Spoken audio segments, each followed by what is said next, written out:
দুনিয়ার জীবনে আমি যা কিছু করছি প্রত্যেকটা জিনিসের হিসাব আল্লাহর কাছে আমাকে দিতে হবে।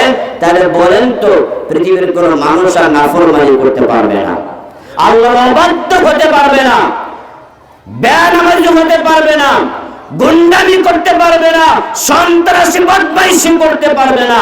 কারণ সেই ব্যক্তি জানে আমাকে এই মরণের পরে পরকালে আমাকে আল্লাহর কাছে এর হিসাব দিতে হবে। কথা বলেন ঠিক না ঠিক? তাহলে আমরা তো জন্মান্তরবাদে বিশ্বাসী না, আমরা অন্য ধর্মের লোকদের মতো আমরা তো বলি না যে আমি পৃথিবীর মাঝে আমি মারা গেলে ইন্তেকাল করলে আবার পৃথিবীর মাঝে আমি আসবো। এই বিশ্বাসকে আমরা লালন করি। অনেক ধর্মের লোকেরা এই বিশ্বাস তারা লালন করে যে আমরা যে মরার পরে আবার দুনিয়াতে আসব। কথা বুঝতে পারছেন? মরার পরে আবার কি করব? দুনিয়াতে আসবো। এরকম অনেক মানুষ বিশ্বাস করে, এটা তাদের ধর্মীয় একটা বিশ্বাস। সেই জন্য যত আকাম কুকাম করার দুনিয়াতে তারা করে। তাদের বিশ্বাস আমি যদি ভালো মানুষ হই, ভালো মানুষের রূপ ধরে পৃথিবীর মাঝে আসবো, আর যদি আমি খারাপ মানুষ হই হয়তো কোনো একটা পশুর রূপ ধরে আমি পৃথিবীর মাঝে আসবো, আমার কোনো হিসাব নিকাশ নাই। এটা হলো তাদের বিশ্বাস। আর মুসলমানদের বিশ্বাস হলো আমরা জন্মান্তরবাদে বিশ্বাসী না, আমরা পুনর্জন্মে বিশ্বাসী না, আমরা বরং পরকালে বিশ্বাসী। কথা বলেন ঠিক না ঠিক? আমরা মুক্তকের মধ্যে পড়েছিলাম, মুক্তকের মধ্যে আমরা পড়েছিলাম 5 কালিমা আমাদেরকে শেখানো হয়েছিল। এর মধ্যে একটি কালিমা হলো আমানতু বিল্লাহি ওয়া মালাইকাতিহি ওয়া কুতুবিহি ওয়া রুসুলি ওয়াল ইয়াউমিল আখিরি ওয়াল কদরি খায়রিহি ওয়া শাররিহি মিনাল্লাহি তাআলা ওয়াল বা'সি বাদাল মাউত। বলেন সুবহানাল্লাহ। এই যে কালিমা, এটাকে বলা হয় ঈমানে মুফাসসাল। এটা আমরা ছোট্ট কালে মুক্তবে বলেন তো আমরা পড়ছি কি পড়ি নাই? এখানে ঈমানের মৌলিক বিশ্বাসের কথা এখানে তুলে ধরা হয়েছে। এর মধ্যে একটি হলো ওয়াল বা'সি বাদাল মাউত। সবার শেষে 7 নম্বর যে বিশ্বাসের কথা বলা হয়েছে ওয়াল বা'সি বাদাল মাউত। জোরে বলেন না, ওয়াল বা'সি বাদাল মাউত। আরো জোরে বলেন ওয়াল বা'সি, মানে মরার পরে আমরা আবার পুনরুত্থিত হব, আমাদেরকে পরকালে আমাদের পুনরুত্থান হবে। এই ঈমানে মুফাসসাল আমরা পড়েছি। এখন বলেন মরার পরে আমাদের যে পরকাল আছে এই বিশ্বাস কি আপনাদের আছে? একজন নবী উযাইর আলাইহিস সালাতু ওয়াস সালাম, উযাইর নবী সূরাতুল বাকারার মধ্যে আল্লাহ তাআলা তুলে ধরেছেন। তিনি কোন একটা জনপদের পাশ দিয়ে একটা ধ্বংসপ্রাপ্ত একটা জনপদ, একটা শহর, সেই শহরের জনপদের পাশ দিয়ে তিনি যাচ্ছিলেন। তিনি চিন্তা করলেন আয় আল্লাহ, এই পুরো শহরটা ক্ষতিগ্রস্ত হয়ে গেছে, ধ্বংস হয়ে গেছে, মানুষগুলো উপর হয়ে পড়ে আছে, ঘর বাড়ি সব নেস্তানাবুদ হয়ে গেছে। আয় আল্লাহ, আপনি এই মরা মানুষদেরকে আবার কিভাবে আপনি পুনরুত্থিত করবেন? হ্যাঁ, এটা আমার বুঝেই আসতেছে না। একজন নবী আল্লাহ তাআলার সাথে এই কথাটা বলতেছিলেন বা মনে মনে বলতেছিলেন, আল্লাহ তার কথাটা ধরতে পেরেছে, বুঝতে পেরেছে।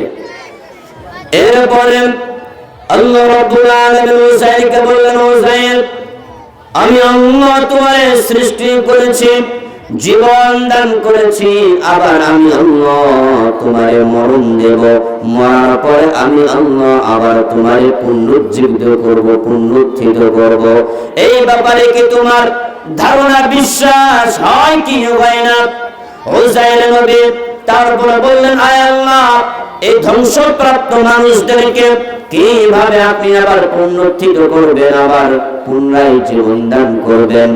এই কথাটা যখন উযাইর আলাইহিস সালাতু ওয়াস সালাম আল্লাহ তাআলার কাছে বলতেছিলেন, এমত অবস্থায় আল্লাহ রাব্বুল আলামিন তার বিশেষ হুকুমে উযাইর আলাইহিস সালাতু ওয়াস সালামের সাথে সাথে মরণ দান করলেন। যেখানে যে শহরটা ধ্বংসে পরিণত হয়ে গিয়েছিল সেই শহরেই উযাইর নবী গাধায় সওয়ার হয়ে তিনি ওই পাশ দিয়ে যাচ্ছিলেন আর বলতেছিলেন, এই যে পুরো শহরটা ধ্বংস হয়ে গিয়েছে। কথা কি বুঝতেছেন আপনারা? এই পুরো শহরটা ধ্বংস হয়ে গিয়েছে। আয় আল্লাহ, এই শহরটাকে কিভাবে আপনি আবার উর্বর করবেন, কিভাবে আপনি আবার এই শহরে মানুষ আবার পয়দা করবেন, কিংবা যারাই মারা গিয়েছে তাদেরকে কিভাবে আবার পুনরুজ্জীবিত করবেন, আমার বুঝে আসতেছে না। এই কথাটা তখন উজাইর নবী বলতেছিলেন, আল্লাহ তাআলা সাথে সাথে তাকে মরণ দান করলেন। এরপরে মরার পরে তাকে আল্লাহ তাআলা 100 বছর পর্যন্ত মৃত অবস্থায় রেখে দিলেন। সুবহানাল্লাহ। এরপরে রব্বুল আলামিন আবার তাকে পুনরায় জীবন দান করলেন। জীবন দান করার পরে আল্লাহ তাআলা উজাইর নবীকে জিজ্ঞাসা করলেন, উজাইর কামলাবিস, এই কতদিন তুমি এই মৃত অবস্থায় ছিলা বলতে পারবা নাকি? উজাইর নবী তখন বললেন, ইয়া রাব্বাল আলামিন, লাবিস্তু ইয়াওমান আও বা'দা ইয়াওম, এই তো একদিন কিংবা অর্ধদিন পর্যন্ত আমি মৃত অবস্থায় ছিলাম। আল্লাহ তাআলা বললেন, উজাইর তুমি ভুল বলেছো, তুমি একদিন কিংবা অর্ধদিন পর্যন্ত মৃত অবস্থায় তুমি ছিলে না। আল্লাহ তাআলা তখন তাকে বলে, ক্বালা বাল লাবিস্তা মিআতা আম ফানজুর ইলা তুআমিকা ওয়া শারাবিকা লাম ইয়াতাসান্না। সুবহানাল্লাহ। বলি আল্লাহ রাব্বুল আলামিন উজাইর নবীকে বললেন, উজাইর একদিন অর্ধদিন পর্যন্ত তুমি মৃত অবস্থায় ছিলে না, আমি আল্লাহ তোমারে 100 বছর পর্যন্ত আমি আল্লাহ তোমারে মৃত অবস্থায় রেখেছিলাম। সুবহানাল্লাহ। এই শক্তি কার আছে? আর যারা বলেন এই শক্তি কার? কাদের কুদরতদারি বরকমাল, আনতা রব্বি আনতা হাসবি যুল জালাল, তুহি কাদের জলিলুল্লাহ জাহাদার, বহর হাল তুহি মেরা নিগাহদার। রব্বুল আলামিন উজাইর নবীকে বললেন, উজাইর বাল লাবিস্তা মিআতা আম, উজাইর তুমি একদিন 2 দিন নয়, অর্ধদিন নয়, আমি আল্লাহ তোমার 100 বছর পর্যন্ত মৃত অবস্থায় রেখেছিলাম। প্রমাণ চাও উজাইর, তুমি কি প্রমাণ চাও? ফানজুর ইলা তুআমিক ওয়া শারাবিক লাম ইয়াতাসান্না ওয়ানজুর ইলা হিমারিক। উজাইর তুমি যে সওয়ারিতে করে এসেছিলা, যে গাধার পিঠে সওয়ার হয়ে তুমি এসেছিলা, সে গাধার দিকে দেখো, সে গাধা পচে মরে গিয়ে কঙ্কালসার হয়ে গেছে। মাংস তার কিছুই অবশিষ্ট নাই, শুধু কয়েকটা হাড় অস্থি শুধু অবশিষ্ট আছে, তার মাংস বলতে কিছুই নাই। সে মরে গিয়ে পচে মাটির সাথে মেশাকার হয়ে গেছে, তার কোনো অস্তিত্ব নাই, শুধু কি আছে? শুধু কয়েকটা হাড় শুধু পড়ে আছে। দেখো, প্রমাণ দেখো। আর আমি আল্লাহ তাআলা চাইলে, আমি আল্লাহ তাআলা যদি চাই, তাহলে একটা বস্তুকে আমি 1000 বছর 100 বছর পর্যন্ত তরতাজা রাখতে পারি। এর আরেকটি জ্বলন্ত প্রমাণ, তুমি যে খাদ্য পানীয় নিয়ে এসেছিলা, যে খাবার, যে রসদ তুমি নিয়ে এসেছিলা, তুমি সেই খাবারের দিকে দেখো, ওয়ানজুর ইলা তুআমিক ওয়া শারাবিক, তোমার খাদ্য দ্রব্য আমি আল্লাহ বিশেষ কুদরতে সেগুলোকে সংরক্ষণ করে রেখে দিয়েছি, সেগুলো কোনো পছন্দ ধরে নেই। সুবহানাল্লাহ। বলি তাহলে দেখেন, গাধাকে তাকে মেরে ফেলে তাকে মাটির সাথে মেশাকার করে ফেলেছেন, শুধু কয়েকটা হাড় বাকি ছিল। আর আমি তোমারে 100 বছর পর্যন্ত আমি তোমারে মৃত অবস্থায় রেখেছিলাম। আর দেখো, তোমার খাবারকে আমি আল্লাহ সংরক্ষণ করে রেখে দিয়েছি। কেমন জানি এই খাবারটা একটু আগে রান্না করা হয়েছে, একটু আগে প্রস্তুত করা হয়েছে, দেখো আমি কিভাবে এটাকে সংরক্ষণ করে রেখে দিয়েছি। সুবহানাল্লাহ। তাহলে এই কুদরত, এই ক্ষমতা কার? এটা কোন পৃথিবীর মানুষের আছে? কোন রাজা বাদশাহের আছে? এই ক্ষমতা একমাত্র যার, বলেন তো তিনি কে? আর জোরে বলে তিনি কে? বিয়াদিকাল খাইর ইন্নাকা আলা কুল্লি শাইইন কাদির। উজাইর নবী তখন নিজের ভুল বুঝতে পারলেন। এরপরে তিনি দারুতহীন ভাষায় আল্লাহ তাআলার কাছে সিজদাবরত মস্তকে তিনি এই কথা বলতে বাধ্য হলেন, فلما تبين له قال أعلم أن الله على كل شيء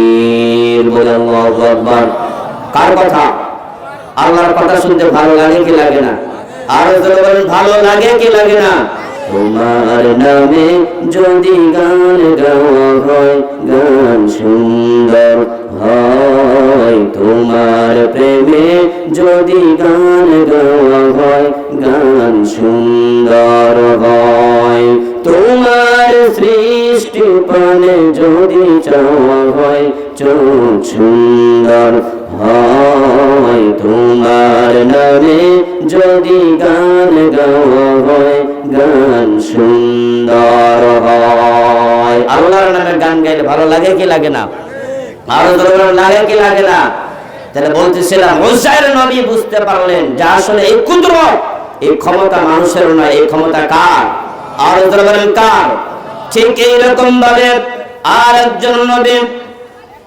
আল্লাহর আরেকজন নবী ইব্রাহিম খলিলুল্লাহ বলেন তো তার নাম জানি কি জানি না ইব্রাহিম খলিলুল্লাহ একবার আল্লাহর কাছে বললেন আয় আল্লাহ ইব্রাহিম খলিল তিনি বলছেন রব্বি আরিনি কাইফা তুহিয়িল মাউতা আয় আল্লাহ আপনি মরা মানুষকে কিভাবে জীবিত করেন আল্লাহ তাআলা বলে ইব্রাহিম তোমার কি বিশ্বাস হয় না যে আমি আবার মানুষকে পুনরায় জীবন দান করতে পারি এই ক্ষমতা যে আমি আল্লাহর আছে এর বিশ্বাস কি তোমার হয় না ইব্রাহিম নবী কয় বাবা অবশ্যই বিশ্বাস হয় কিন্তু আল্লাহ আমি একটু দেখতে চাই আপনি কিভাবে আপনি মৃত মানুষকে জীবিত করবেন এটা আমি একটু সচক্ষে দেখতে চাই সুবহানাল্লাহ বলি আসলে যার সাথে যার মোহাব্বত তার সাথে এরকম কিছু বাহানা করা যায় কিন্তু আপনি আমি করে পান নাই পারবো ওই যে বনি ইসরাইল আল্লাহকে মুসা নবীর কাছে বাহানা করেছিল আল্লাহরে দেখতে চাই আরিনাল্লাহ জাহরা আল্লাহরে দেখতে চাই